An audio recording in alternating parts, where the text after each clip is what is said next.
Good afternoon. This is Zachary Bauk. I am the Chief Investment Officer of Denver Wealth Management, coming to you from exile in Denver, Colorado at an undisclosed location. I actually started working in exile last week. My kids actually came down with a little bit of the flu, so I decided to work from home in the spirit of social distancing and everything that we're supposed to be doing right now to minimize the spread of the coronavirus. And one thing so today it's about 3 o'clock, market closed about an hour ago, a record-breaking day in the stock market with the Dow Jones finishing up over 10%. They were saying it's the biggest point gain in Dow Jones history. And one thing I wanted to just remind people is that there's a big difference between the stock market and the economy. You should never speak about those two things as if they're different. So, if you go back to February 15th, or when the whole coronavirus scare started in the United States, the economy was at record employment. One of the jobs reports that came out on Friday was once again record unemployment. The economy was firing on all cylinders. But meanwhile, the stock market started dropping very substantially. In fact, we're on pace to have the worst month in the stock market since 1929. Actually, that was before today. So as of yesterday, we were on pace to have the worst month in the stock market since 1929. So the economy was doing well and the stock market dropped. Well, why did that happen? It's because the stock market in a lot of ways is usually a leading indicator. I say usually because the stock market often gets it wrong. But in this case, the stock market decided coronavirus was going to cause a big recession. The stock market dropped even when the economy was chugging along. Now we're about 2/3 of the way through March, done with March, and it's pretty clear that the U.S. economy is going to slow down very substantially. We're talking about millions of unemployed. Here in Colorado, the unemployment website is crashing because so many people are trying to use it, and we know the economy is about to slow down. So if we know that, why is the stock market up 10 or 12% today, depending if you use S&P or Dow Jones or NASDAQ? And it's because the economy is not the stock market. So now the stock market's down. As of yesterday, it was down 39% from the top, or 37, 38, 39.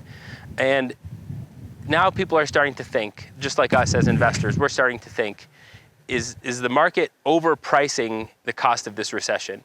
And what the people in the stock market are thinking today is that we're going to have a recession, but Congress is going to give us this big bailout package that means that having the stock market down 30% or more is crazy. It's overdone, and now we think that we've sold off too much, so we're going to go in and buy a bunch of stocks. Now, does that mean the worst of it is over? I think I can pretty confidently say absolutely not. The volatility in the market will very likely continue until we see American coronavirus cases somewhat level off. If they start to level off, that could be a good sign that all is clear for the future of the U.S. economy. Now, if you watched the pretty in-depth 30-plus minute webinar I did on the coronavirus, even if coronavirus cases level off and then we all go back to our day-to-day lives, coronavirus cases will likely spike again, which causes another slowdown. So, the way I'm thinking about it is like this is not a blizzard that you hunker down for 3 days. This is more like winter is coming, and it's going to be a long, extended period of uncertainty. I listened to a podcast with the CEO of Regeneron yesterday, and he basically said there's a couple of different ways they can fight this. One is they could just come up with a vaccine, a pure vaccine that would eliminate the whole thing. But that takes 14 months. And it takes 14 months is because you have to give it to a bunch of people and see if they end up dying a year down the road. That's why a true vaccine won't be ready for a while. The other thing they can do, which is how they cured Ebola, and Austin, we'll put a link in this in case I butcher the medicine here, is they basically take out your own DNA, blood cells, and they fiddle with them, stick them back in, and it causes your antibodies to be strong enough to kill the virus.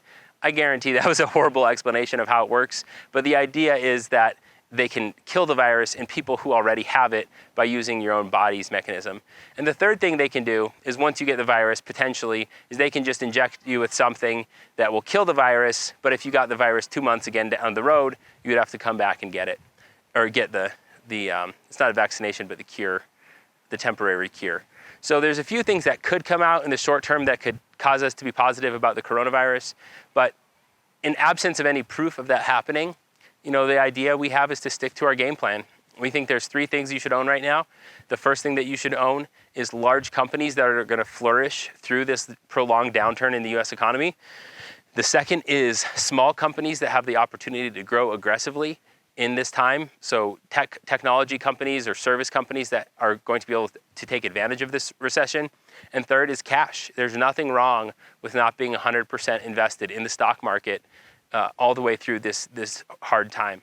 So, you know, if you do have some cash on the sidelines, certainly you might not get the very bottom day, but there's something to be said for having cash to buy some of these companies as they continue to go on sale.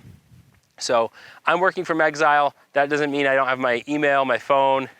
Everybody in our office is working harder than ever, I might add. I'm a little jealous of all these people who have nothing to do, and they're learning the piano and learning second languages. Meanwhile, Denver Wealth Management is working harder than ever. Our goal is to not just come out of this investment or out of this this bear market. We don't want to just survive our way out of this. We want to come out and flourish. So we're working night and day. We're working in our front yards, and we're going to keep managing our money, your money, to the best of our ability. So if you have any questions, please feel free to give us a call. Our office lines are all still working. Our emails are all still working, and we're all working right now. So please give us a call, and we're happy to help.